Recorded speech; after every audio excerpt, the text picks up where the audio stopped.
गुजरात मधली भयानक घटना ज्यामुळे संपूर्ण देश हादरला। तुमचा मुलगा किंवा मुलगी शाळेत जात असेल तर सावधान, हा व्हिडिओ पहा। ही बातमी, ही घटना विशेषतः ज्यांची मुलं किंवा मुली शाळेत जातात, ट्युशनला जातात, त्या प्रत्येक आई वडिलांची चिंता वाढवणारी आहे। देशभरात चर्चेचा विषय ठरलेली घटना, माणुसकीला काळिमी फासणारा एक प्रकार समोर आलाय, ज्याची सध्या देशभरात प्रचंड चर्चा सुरू आहे। विश्वास आणि नात्यावर प्रश्नचिन्ह निर्माण करणारी घटना आहे। असं काय घडलंय गुजरात मध्ये की ज्यामुळे मुला मुलींच्या पालकांमध्ये भीतीचं वातावरण पसरलंय?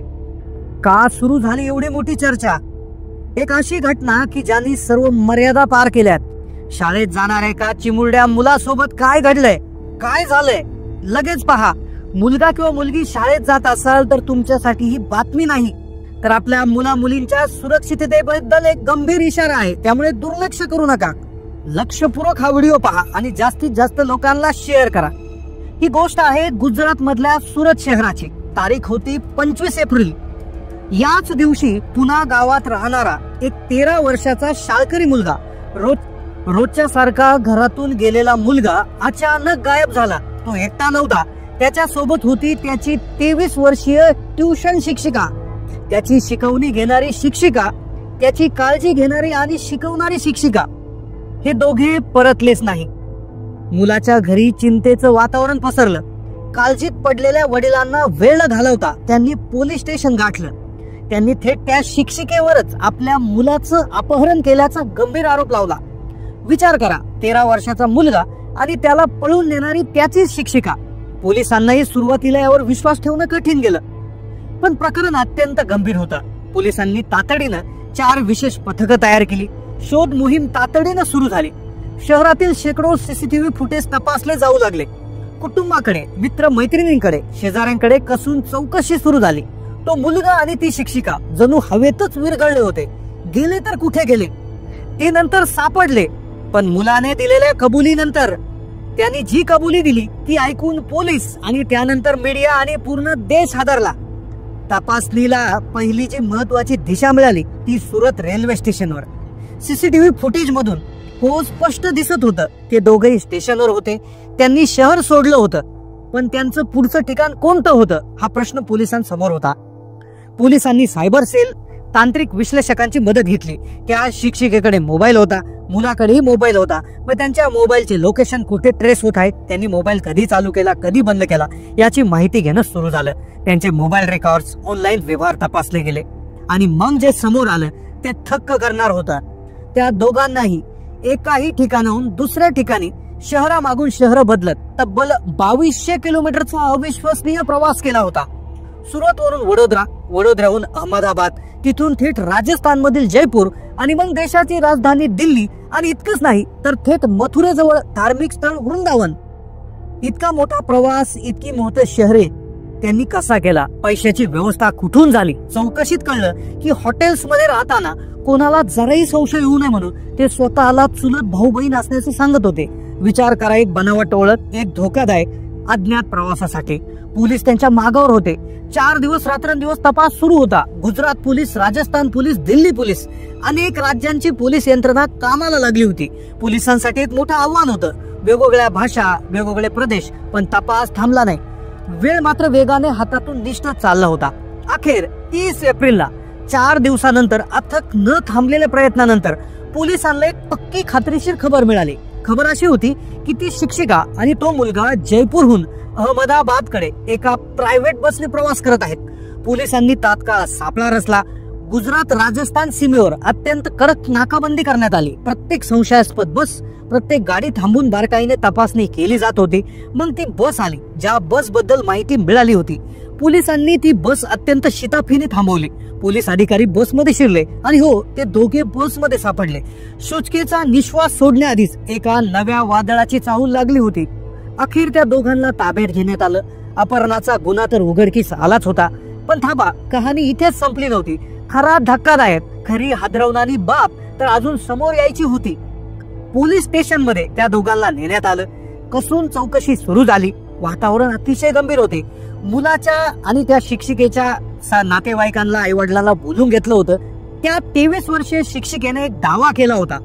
ज्याने तपास अधिकाऱ्यांसकट पोलीस स्टेशन मधील प्रत्येकाला निशब्द करून सोडलं. तपास अधिकाऱ्यांच्या चेहऱ्यावर अविश्वसनीय भाव आणि सगळेजण शांत झाले. तिनं सांगितलं की ती 5 महिन्याची गर्भवती आहे. होय, ती म्हणाली मी 5 महिन्याची गर्भवती आहे. आणि इतकंच नाही तर तिने अत्यंत शांतपणे दावा केला की तिच्या पोटात वाढणारं बाळ हे दुसऱ्या कोणाचं नसून त्या 13 वर्षीय अल्पवयीन विद्यार्थ्याचं आहे. हे ऐकून तर पोलिसांच्या तसेच तिथे उपलब्ध असणाऱ्या नागरिकांच्या नातेवाईकांच्या पायाखालची जमीन सरकली. 13 वर्षाचा मुलगा आता तो वडील बनणार हे कसं शक्य आहे? ऐकून सगळ्यांना धक्का बसला. एक प्रचंड मोठं प्रश्नचिन्ह उभं राहिलं. पोलिसांनी अत्यंत संवेदनशीलपणे त्या विद्यार्थ्याकडे चौकशी केली आणि त्याने अत्यंत सहजपणे कबूल केलं की त्याचे आणि त्याच्या ट्युशन टीचरचे अनेक वेळा शरीर संबंध आले होते. त्यानंतर तातडीने वैद्यकीय तपासणी करण्यात आली. रिपोर्ट आला. रिपोर्टमध्ये शिक्षिकेच्या गरोदरपणाबद्दल शिक्कामोर्तब झालं. आता इथं एक सगळ्यात महत्वाचा धक्कादायक प्रश्न उभा राहिला ज्याने अनेकांना गोंधळात टाकलं. तर तो प्रश्न म्हणजे काय, खरोखर 13 वर्षाचा मुलगा हा इतका परिपक्व असू शकतो का की तो वडील बनू शकतो?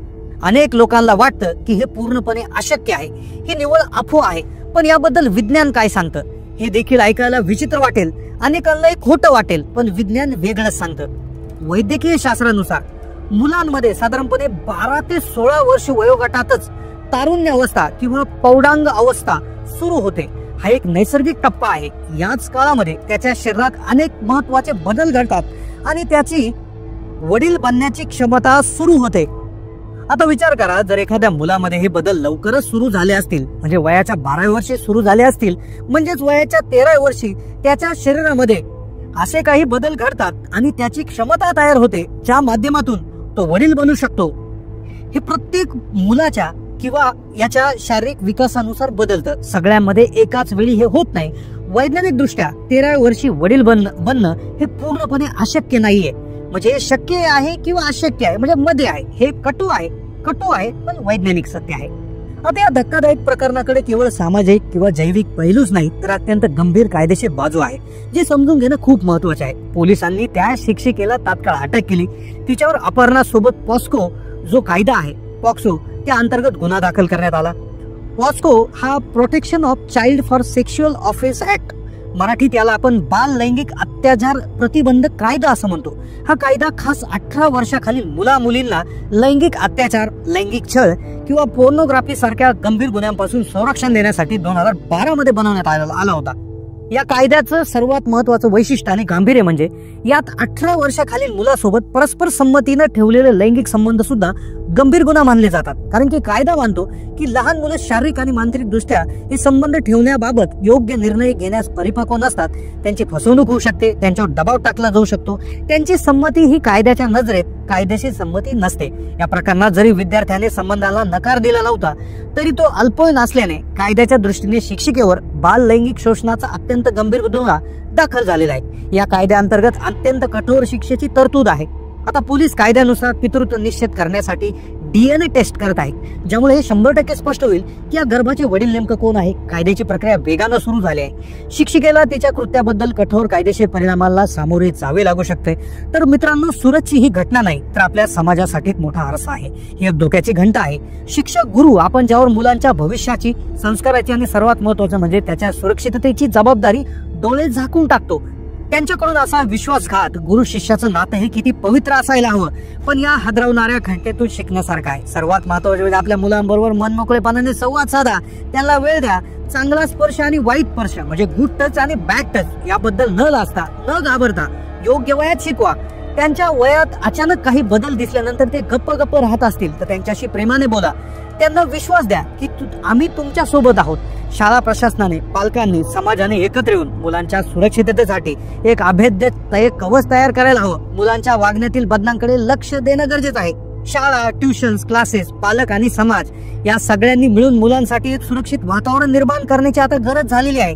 ही घटना पुन्हा एकदा आठवण करून देते की कुणीही अनपेक्षित काही घडू शकतं. त्यामुळे आपण आपल्या मुलाला, मुलीला व्यवस्थित सल्ला देणं, त्यांना समजून घेणं हे आता खूप गरजेचं बनलेलं आहे. आणि सगळ्यात महत्त्वाचं म्हणजे सतर्क राहणं खूप गरजेचं बनलेलं आहे. हा व्हिडिओ तुम्ही पाहिलाय, धन्यवाद. पण त्याबद्दल अजूनही तुम्ही हा जास्तीत जास्त लोकांना पाठवायला विसरू नका.